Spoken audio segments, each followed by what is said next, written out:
ಇದೆಲ್ಲ ಹೇಗ್ ನಡೀತು? ಸರ್ ನನ್ನ ಮಗಳ ಜೊತೆ ಬೇರೆ ಮನೇಲಿ ಇರೋದು, ಹೀಗಾಗಿದೆ ಅಂತ ಗೊತ್ತಾಗಿದ ತಕ್ಷಣ ಬಂದೆ ಸರ್. ಅಮ್ಮ ಈ ಮನೇಲೇ ಇರ್ತಿದ್ರು. ನೆನ್ನೆ ನನಗೆ ನೈಟ್ ಶಿಫ್ಟ್ ಡ್ಯೂಟಿ ಇತ್ತು ಸರ್. ಬೆಳಗ್ಗೆ ಡ್ಯೂಟಿ ಮುಗಿಸ್ಕೊಂಡು ಬರೋವಾಗ ಈ ಘಟನೆ ನಡೆದಾಗ ಇವ್ರ ಜೊತೆ ಯಾರ್ಯಾರಿದ್ರು? ನಾನಿದ್ದೆ ಸರ್. ನೀವು? ನಾನು ಮಿಸ್ಸಸ್ ಸರ್, ಮೃದುಲಾ ಅಂತ. ಅಂದ್ರೆ ಇವ್ರ ಸೊಸೆ. ರಾತ್ರಿ ಏನ್ ನಡೀತು? ಈ ಘಟನೆ ಹೇಗ್ ನಡೀತು? ಯಾರು ಮಾಡಿದ್ದು ಅಂತ ವಿವರವಾಗಿ ಹೇಳಿ. ಸರ್ ನಿನ್ನೆ ರಾತ್ರಿ 3 ಜನ ಕಳ್ಳರು ಮನೆಗೆ ನುಗ್ಗಿದ್ರು ಸರ್. ಮುಖಕ್ಕೆ ಬಟ್ಟೆ ಹಾಕೊಂಡು ಬಂದಿದ್ರು ಸರ್. ನನ್ನ ನಮ್ಮ ಅತ್ತೆನೂ ಹೊಡೆದ್ರು ಸರ್. ನಾನು ನಮ್ಮ ಅತ್ತೆ ತಡಿಯೋಕೆ ಹೋಗಿದ್ವಿ. ನಮ್ಮ ಅತ್ತೆನ ತಳ್ಳಿದ್ರ ಅಭಿಸಕ್ಕೆ ನಮ್ಮ ಅತ್ತೆ ಪ್ರಾಣ ಹೋಯ್ತು ಸರ್. ಆಮೇಲೆ ಅವ್ರ ಮನೇಲಿ ಇದ್ದಿದ್ದು ಒಡವೆನೆಲ್ಲ ಎತ್ಕೊಂಡು ಓಡೋಗ್ಬಿಟ್ರು ಸರ್. ಆಮೇಲೆ ನನಗೂ ಹೊಡೆದ್ರು ಸರ್. ಆಮೇಲೆ ಅತ್ತೆ ಪರಿಸ್ಥಿತಿ. ರೀ 104 ಬಾಡಿನ ಪೋಸ್ಟ್ ಮಾರ್ಟಮ್ ಕಳಿಸಿ ಆದಷ್ಟು ಬೇಗ ರಿಪೋರ್ಟ್ ಬೇಕು ಅಂತಾರೆ. ಕೊಲೆಯಾದ ಹೆಂಗಸಿನ ಹೆಸರು ಶಾರದಮ್ಮ ಅಂತ. ಕೆಲವು ವರ್ಷಗಳ ಹಿಂದೆನೆ ತನ್ನ ಗಂಡನ ಕಳ್ಕೊಂಡಿದ್ಲು. ಆದ್ರೂ ತನ್ನ ಮಕ್ಕಳಿಗೆ ತಂದೆ ಕೊರತೆ ಕಾಡದೆ ಇರೋ ಹಾಗೆ ತುಂಬಾ ಪ್ರೀತಿಯಿಂದ ಬೆಳೆಸಿದ್ರು. ಕೊಲೆಯಾದ ಶಾರದಮ್ಮನಿಗೆ 2 ಮಕ್ಕಳು. ಚಿಕ್ಕವನು ಮೋಹನ, ಒಂದು ಪ್ರೈವೇಟ್ ಕಂಪ್ನಿಯಲ್ಲಿ ಕೆಲಸ. ದೊಡ್ಡವಳು ಶಾಲಿನಿ. ದುರದೃಷ್ಟವಶಾತ್ ಇತ್ತೀಚೆಗೆ ಅವಳು ತನ್ನ ಗಂಡನ ಕಳ್ಕೊಂಡಿದ್ಲು. ಶಾಲಿನಿ ತನ್ನ ಮಗಳ ಜೊತೆ ಒಂದು ಪುಟ್ಟ ಬಾಡಿಗೆ ಮನೆ ಮಾಡ್ಕೊಂಡಿದ್ಲು.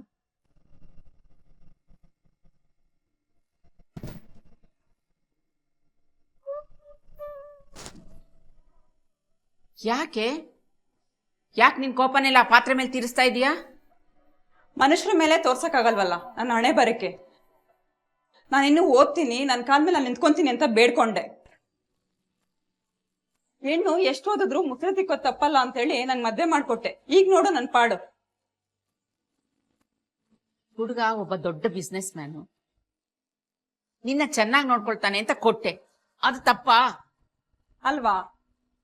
ಅದ್ ಯಾವ ಸೀಮೆ ಬಿಸ್ನೆಸ್ ಮ್ಯಾನು ಯಾವ ವಿಷಯದಲ್ಲೂ ಲೆಕ್ಕ ಇಟ್ಕೊಳಲ್ಲ. 4 ಕಣ್ಣೀರ್ ಸುರ್ಸಿ ಕಷ್ಟ ಅಂತ ಹೇಳ್ಕೊಂಡ್ ಬಂದ್ರೆ ಇರೋದನ್ನೆಲ್ಲ ಬಾಚಿ ಕೊಟ್ಬಿಡ್ತಾ ಇದ್ದ. ನಮ್ದವ್ರು ಮಾಡಿದ ಮೋಸದಿಂದಾಗಿ ಬಿಸ್ನೆಸ್ ಲಾಸ್ ಮಾಡ್ಕೊಂಡ. ಆ ಲಾಸು ತುಂಬ್ತಾ ಇದ್ದಿದ್ ಮನೆನೂ ಕಳ್ಕೊಂಡೆ. ಇದೇ ಟೆನ್ಷನ್ ಅಲ್ಲಿ ನನ್ ಗಂಡಂಗ್ ಹಾರ್ಟ್ ಅಟ್ಯಾಕ್ ಆಗಿ ಅವನನ್ನು ಕಳ್ಕೊಂಡೆ. ಈಗ 4 ಮಕ್ಳಿಗೆ ಪಾಠ ಹೇಳ್ಕೊಟ್ರು ನನ್ ಜೀವನ ಸಾಕ್ತಾ ಇಲ್ಲ. ನನ್ ಮಗ್ಳು ಭವಿಷ್ಯಕ್ಕೆ ಏನ್ ಮಾಡ್ಲಿ? ಅವಳಿಗೂ ಒಂದ್ ವಿಷ ಕೊಟ್ಟು ನಾನು ಕೂಡ ಸತ್ತೋಗ್ಲಾ?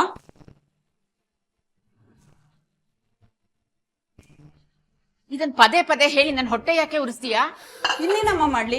ಗೌರ್ಮೆಂಟ್ ಕೆಲ್ಸದಲ್ಲಿರೋನಾದ್ರೂ ಕೊಟ್ಟಿದ್ರೆ ಗಂಡ ಸತ್ ಮೇಲೆ ಪಿನ್ಷನ್ ಆದ್ರೂ ಬರ್ತಾ ಇತ್ತು. ಇಲ್ಲ ನಾನಾದ್ರೂ ಚೆನ್ನಾಗಿ ಓದಿ ಒಂದ್ ಒಳ್ಳೆ ಪೊಸಿಷನ್ ಇದ್ರೆ ನನ್ನ ಜೀವನ ನಾನು ನಡೆಸಬಹುದಾಗಿತ್ತು. ಕಡೆ ಸಾಯೋ ಧೈರ್ಯನೂ ಇಲ್ಲ, ಬದುಕೋಕ್ಕೂ ಆಗ್ತಿಲ್ಲ. ಶಾಲಿನಿ, ಈಗ ಆಗೋಗಿರೋದನ್ನ ಸರಿಪಡಿಸೋದಕ್ಕಂತೂ ಸಾಧ್ಯ ಇಲ್ಲ. ಇನ್ನು ಮುಂದೆ ನೀನು ತಕ್ಕ ಮಟ್ಟಿಗಾದ್ರೂ ನೆಮ್ಮದಿಯಾಗಿರೋದಕ್ಕೆ ನಾನೇನ್ ಮಾಡ್ಬೇಕು ಅದನ್ನ ಮೊದ್ಲು ಹೇಳು. ಅಪ್ಪ ಊರಲ್ಲಿ ತೋಟ ಮಾಡಿಟ್ಟಿದಾರಲ್ವಾ, ಅದನ್ನ ಮಾರ್ಬಿಡು. ಮಾರಿ ಬಂದಣ್ಣದಲ್ಲಿ ನನ್ ಪಾಲ್ ನನಗ್ ಕೊಡು. ಅಡಕೆ ಬಾಳೆ ತೋಟ ಏನಿಲ್ಲ ಅಂದ್ರೂ ಕೋಟಿ ಮೇಲೆ ಹೋಗುತ್ತೆ. ನನ್ಗೊಂದ್ 50-60 ಲಕ್ಷ ಸಿಗುತ್ತೆ, ಮೋಸ ಏನಿಲ್ಲ. ಆ ದುಡ್ಡಲ್ಲೇ ನನ್ನ ಮಗಳ ಹೆಸರಲ್ಲೊಂದು ಫ್ಲಾಟ್ ತಗೊಂತೀನಿ. ಸೂರನ್ ಭದ್ರ ಮಾಡ್ಕೊಂಡು ಉಳ್ದಳನ ಬ್ಯಾಂಕಲ್ಲಿ ಡೆಪಾಸಿಟ್ ಮಾಡ್ಕೊಂಡು ನನ್ನ ಮಗಳನ್ನ ಜೋಪಾನ ಮಾಡ್ಕೊಂತೀನಿ. ನಿನ್ ತಮ್ಮನೂ ಒಂದ್ ಮಾತು ಕೇಳ್ಬೇಕು. ಆಸ್ತಿ ಅಪ್ಪ ನಿನ್ನ ಸ್ವಯರ್ಜಿತ ಆಸ್ತಿ, ಅದು ನಿನ್ನ ಹೆಸರಲ್ಲಿದೆ. ಅವನ್ ಯಾಕೆ ಕೇಳ್ಬೇಕು? ಆದ್ರೂ ನಿಮ್ಮಪ್ಪ ಸತ್ತ ಮೇಲೆ ಅವನು ನನ್ನನ್ನು ಕರ್ಕೊಂಡು ಹೋಗಿ ನೋಡ್ಕೊಳ್ತಾ ಇದ್ದಾನೆ. ಅವನೊಂದು ಮಾತು ಕೇಳಿದ್ರೆ ಅವನಿಗೂ ಗೌರವ ಕೊಡ್ತಾ ಇದ್ದೀನಿ ಅಂತ ಹೇಳಿ ಸಂತೋಷ ಪಡ್ತಾನೆ. ಒಪ್ತಾನಲ್ವಾ ಅವನು ಇದಕ್ಕೆ? ಖಂಡಿತ ಒಪ್ಪಲ್ಲ. ಅವಳ ಮಾಸ್ತಿ ಮಾರಿ ಫ್ಲಾಟ್ ತಗೊಂತಾಳಂತೆ, ಅದಕ್ಕೆ ನೀನು ಹೂಗುಟ್ ಬಂದ್ಬಿಟ್ಟಿ ಅಂತೆ. ಒಂದ್ಸಲ ಅವಳ ಮನೆಗೆ ಹೋಗಿ ಬಂದಿದ್ದಕ್ಕೆ ನೀನು ಅವಳ ಥರನೇ ಆಡೋಕೆ ಶುರು ಮಾಡಿಬಿಟ್ಯಾ? ಚೆನ್ನಾಗಿ ಬ್ರೇನ್ ವಾಶ್ ಮಾಡಿ ಕಲ್ಸಿದಾಳೆ. ಪಾಪ ಕಣೋ, ಅವಳೇನು ಹೇಳ್ಕೊಳ್ಳಿಲ್ಲ. ನಾನೇ ಮಗಳ ಮೊಮ್ಮಗಳ ಕಷ್ಟ ಸುಖನ ವಿಚಾರಿಸ್ಕೊಂಡು ಬರೋಣ ಅಂತ ಹೋಗಿದ್ದೆ. ಅವಳೇನೋ ಅವಳ ಕಷ್ಟ ಹೇಳ್ಕೊಂಡ್ಲು, ನನಗೂ ಸಂಕಟ ಆಯ್ತು ಕಣೋ. ಹೆತ್ತ ಕರಳು. ನಾವೇನೇ ಆಸ್ತಿ ಮಾಡಿದ್ರು ಮಕ್ಕಳ ಸುಖಕ್ಕಾಗ್ಲಿ ಅಂತ ತಾನೆ.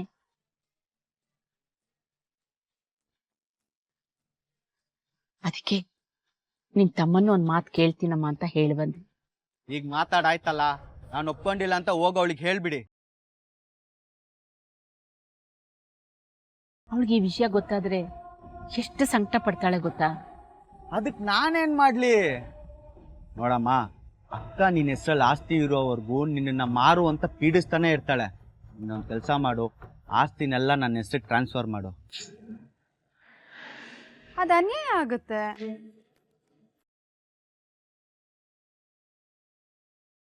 ಆಸ್ತಿ ಅಮ್ಮನ ಹೆಸರಲ್ಲಿದೆ, ಸ್ವರ್ಯಾಜಿತ ಬೇರೆ. ಅಮ್ಮ ಬೇಕಾದವ್ರಿಗೆ ಕೊಡ್ಬೋದು, ಮಗ ನಾನು ಬೇಕಾದವನು ಕೊಡ್ತಾರೆ. ಅನ್ಯಾಯ ಹೆಂಗಾಗುತ್ತೆ? ಅಮ್ಮನ ಆಸ್ತಿಯಲ್ಲಿ ಹೆಣ್ಮಕ್ಳಿಗೂ ಹಕ್ಕಿದೆ. ಕಾನೂನು ಕೂಡ ಈಗ ಹೆಣ್ಮಕ್ಳ ಪರಾನೇ ಇದೆ. ಹಾಗಾದ್ರೆ ತೋಟ ಮಾರೋ ಯೋಚನೆ ಅದು ನಿನ್ ತಲೆಯಿಂದ ತೆಗ್ದಾಕಮ್ಮ. ನೋಡಮ್ಮ, ಈಗ ಕೋಟಿ, ಮುಂದೆ ಇನ್ನೂ ರೇಟ್ ಜಾಸ್ತಿ ಆಗುತ್ತೆ. ಅವಾಗ ನೋಡೋಣ ಅಂತ ಹೇಳು. ಅಷ್ಟ್ರಲ್ಲಿ ನಾನು ಸತ್ತೋದ್ರೆ ನಾನ್ ಬದುಕಿರ್ತೀನಲ್ವಾ? ಬಿಡ್ತು ಅನ್ನೋ. ಸರಿಯಪ್ಪ, ನಂದೊಂದು ಮಾತು ನಡೆಸ್ಕೊಡ್ತೀಯಾ? ಏನು? ಮೋಹನ, ನಿಮ್ಮ ಅಕ್ಕನ್ಗೆ ಒಂದು ಮನೆ ಆದ್ರೆ ಸಾಕು. ಅದು ಅವಳ ಮಗಳ ಮುಂದಿನ ಭವಿಷ್ಯಕ್ಕೆ. ಆಮೇಲೆ ಬೇಕಾರೆ ನೀನು ಅವಳು ಇಬ್ರು ಒಂದೇ ಮನೇಲಿರ್ಬೋದು. ಅವಳನ್ನ ನಾನು ಒಪ್ಪಿಸ್ತೀನಿ, ನೀನು ಒಪ್ತೀಯಾ? ಒಪ್ಪಿದ್ರು ಅನ್ಕೊಳ್ಳಿ, ನಾವೆಲ್ಲರೂ ಒಂದೇ ಮನೆಯಲ್ಲಿ ಎಷ್ಟು ಚೆನ್ನಾಗಿರುತ್ತೆ. ಅದಕ್ಕೆ ನಾನು ಒಪ್ಪೋದಿಲ್ಲ. ಅವಳ ಪಾಡಿಗೆ ಅವಳು ಇದ್ದಾಳೆ, ಹಾಗೆ ಇರ್ಲಿ ಬಿಡಿ. ನನಗೇನು ಸರ್ಕಾರಿ ನೌಕರಿ ಇಲ್ಲ. ನಾನು ಅವಳ ಹತ್ರ ಮಾತಾಡ್ತೀನಿ, ಅವಳು ಅರ್ಥ ಮಾಡ್ಕೋತಾಳೆ.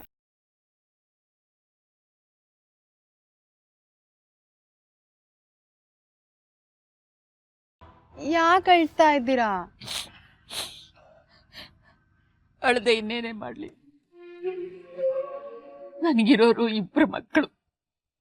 ಪಾಪ ಅವಳು ಗಂಡನ್ನ ಕಳ್ಕೊಂಡು ಒಂಟಿ ಬದುಕು ಸಾಗಿಸ್ತಾ ಇದ್ದಾಳೆ. ಅವಳಿಗೊಂದು ನೆಲೆ ಅಂತ ಇದ್ರೆ ಒಂದ್ ಭದ್ರತೆ ಸಿಕ್ಕತ್ತೆ ಅಂತ ಹೇಳ್ತಾ ಇದ್ದಾಳೆ. ಅದು ತಪ್ಪ? ಇವನ್ ನೋಡಿದ್ರೆ ಹೀಗಾಡ್ತಾನೆ. ಇವನ್ ಈ ರೀತಿ ಆಡಿದ ಮಾತನ್ನೇನಾರ ಅವಳು ಕೇಳಿಸ್ಕೊಡ್ರೆ ಕಣ್ಣೀರ್ ಹಾಕೊಂಡು ಬಾಯಿಗೆ ಬಂದಾಗ ಹಿಡಿ ಶಾಪ ಹಾಕ್ತಾಳೆ. ನಾನು ಏನ್ ಮಾಡ್ಲಿ ಈಗ?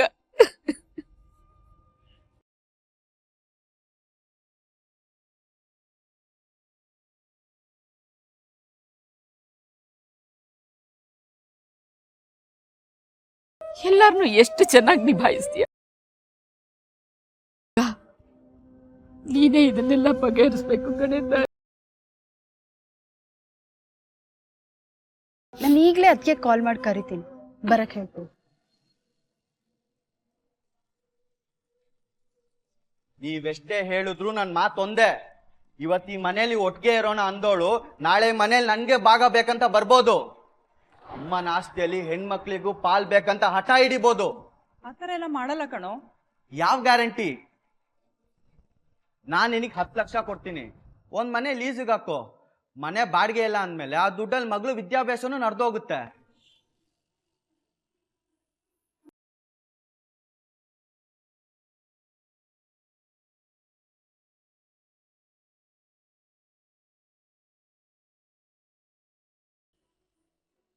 ನೀನ್ ಸ್ವಲ್ಪ ಸುಮ್ನಿರ್ತ್ಯಾ? ಯಾವಾಗ ನೋಡಿದ್ರು ಬೇರೆಯವ್ರದೇ ಚಿಂತೆ. ನಾನ್ ನಿನ್ ಗಂಡ, ನಾನೇನೇ ಮಾಡಿದ್ರು ಅದ್ ನನ್ನೊಬ್ಬನ್ಗೆ ಅಲ್ಲ, ಅದನ್ನ ತಿಳ್ಕೊ. ಅಲ್ಲ, ಅದು ಹಾಗಂತ. ಏ, ಅವಳ ಮೇಲೆ ಯಾಕೋ ರೇಗಿಸ್ತೀಯ? ಅವಳೇನ್ ತಪ್ಪು ಮಾತಾಡಿದ್ಲು? ಆಯ್ತು, ನಿನಗ್ ಹೇಳ್ತೀನಿ ಕೇಳು.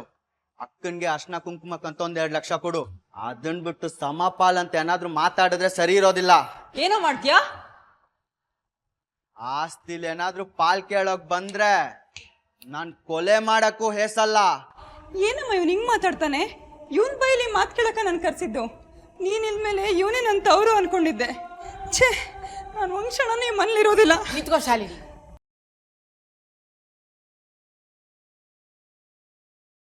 ಈಗ ವಿಲ್ ಮಾಡ್ತಾ ಇದ್ದೀನಿ. ನಿಮ್ಮಿಬ್ಬರ ಸಹವಾಸನೆ ಬೇಡ. ಇಬ್ಬರನ್ನು ಒಂದು ಮಾಡೋಕ್ಕೆ ಹೋರಾಡ್ತಾ ಇದ್ದಾಳಲ್ಲ ನನ್ನ ಸೊಸೆ, ಇವಳ ಹೆಸರಿಗೆ ವಿಲ್ ಮಾಡ್ತಾ ಇದ್ದೀನಿ. ಶಾರದಮ್ಮ ತನ್ನ ಸೊಸೆ ಹೆಸರಿಗೆ ಆಸ್ತಿ ಮಾಡ್ತೀನಿ ಅಂತ ಹೇಳಿದ್ದು ಇದ್ರಿಂದನಾದ್ರೂ ತನ್ನಿಬ್ರು ಮಕ್ಳ ಸಂಬಂಧ ಕಿತ್ತೋಗ್ದೇ ಇರ್ಲಿ ಅಂತ, ತಾನ್ ಸತ್ ಮೇಲೂ ಅವರಿಬ್ರು ಅನ್ಯೋನ್ಯವಾಗಿರ್ಲಿ ಅಂತ. ಆದ್ರೆ ಇದೇ ಅವ್ರ ಕೊಲೆಗೆ ಮುನ್ನುಡಿ ಹಾಡ್ಬಿಡ್ತಾ? ಇಲ್ಲ ಹಣ ಆಸ್ತಿ ಮೀರಿದ್ ಇನ್ಯಾವ್ದಾದ್ರೂ ಕಾರಣ ಇದೆಯಾ?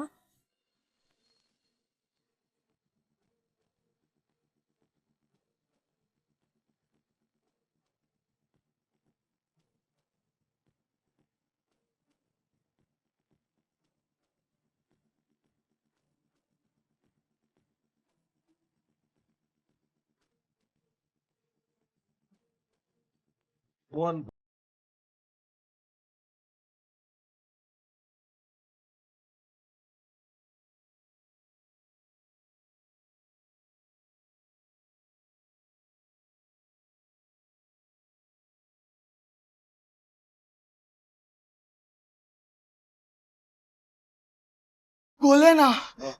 ಮೃದುಲಾ, ಏನೇ ಆಯ್ತು? ರೀ ರಾತ್ರಿ 3 ಜನ ಕಳ್ಳರು ಬಂದಿದ್ರು ಮನೆಗೆ.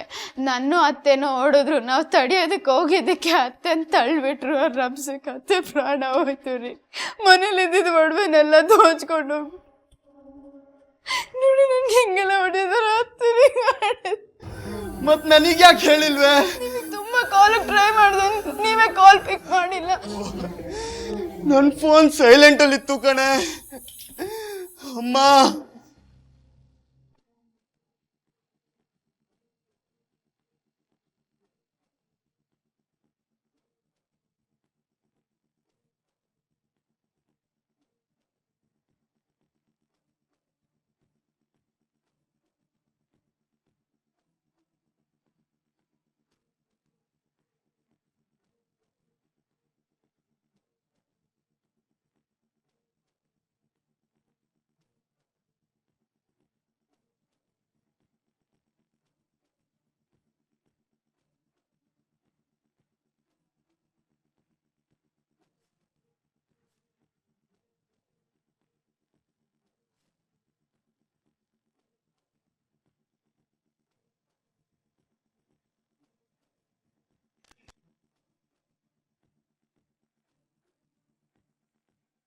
ಇದೆಲ್ಲ ಹೇಗ್ ನಡೀತು? ಸರ್ ನಾನು ನನ್ನ ಮಗಳ ಜೊತೆ ಬೇರೆ ಮನೇಲಿ ಇರೋದು. ಹೀಗಾಗಿದೆ ಅಂತ ಗೊತ್ತಾಗಿದ ತಕ್ಷಣ ಬಂದೆ ಸರ್. ಅಮ್ಮ ಈ ಮನೇಲೇ ಇರ್ತಿದ್ರು. ನಿನ್ನೆ ನನಗೆ ನೈಟ್ ಶಿಫ್ಟ್ ಡ್ಯೂಟಿ ಇತ್ತು ಸರ್. ಬೆಳಗ್ಗೆ ಡ್ಯೂಟಿ ಮುಗಿಸ್ಕೊಂಡು ಬರೋವಾಗ ಈ ಘಟನೆ ನಡೆದಾಗ ಇವ್ರ ಜೊತೆ ಯಾರ್ಯಾರಿದ್ರು? ನಾನಿದ್ದೆ ಸರ್. ನೀವು? ನಾನು ಮಿಸ್ಸಸ್ ಸರ್, ಮೃದುಲಾ ಅಂತ. ಅಂದ್ರೆ ಇವ್ರ ಸೊಸೆ. ರಾತ್ರಿ ಏನ್ ನಡೀತು? ಈ ಘಟನೆ ಹೇಗ್ ನಡೀತು? ಯಾರು ಮಾಡಿದ್ದು ಅಂತ ವಿವರವಾಗಿ ಹೇಳಿ. ಸರ್ ನೆನ್ನೆ ರಾತ್ರಿ 3 ಜನ ಕಳ್ಳರು ಮನೆಗೆ ನುಗ್ಗಿದ್ರು ಸರ್. ಮುಖಕ್ಕೆ ಬಟ್ಟೆ ಹಾಕೊಂಡು ಬಂದಿದ್ರು ಸರ್. ನನ್ನ ನಮ್ಮ ಅತ್ತೆನೂ ಹೊಡೆದ್ರು ಸರ್. ನಾನು ನಮ್ಮ ಅತ್ತೆ ತಡಿಯೋಕೆ ಹೋಗಿದ್ವಿ. ನಮ್ಮ ಅತ್ತೆನ ತಳ್ಳಿದ ರಭಸಕ್ಕೆ ನಮ್ಮ ಅತ್ತೆ ಪ್ರಾಣ ಹೋಯ್ತು ಸರ್. ಆಮೇಲೆ ಅವ್ರ ಮನೇಲಿ ಇದ್ದಿದ್ದು ಒಡವೆನೆಲ್ಲ ಎತ್ಕೊಂಡು ಓಡೋಗ್ಬಿಟ್ರು ಸರ್. ಆಮೇಲೆ ನನಗೂ ಹೊಡೆದ್ರು ಸರ್. ಆಮೇಲೆ ಅತ್ತೆ ಪರಿಸ್ಥಿತಿ.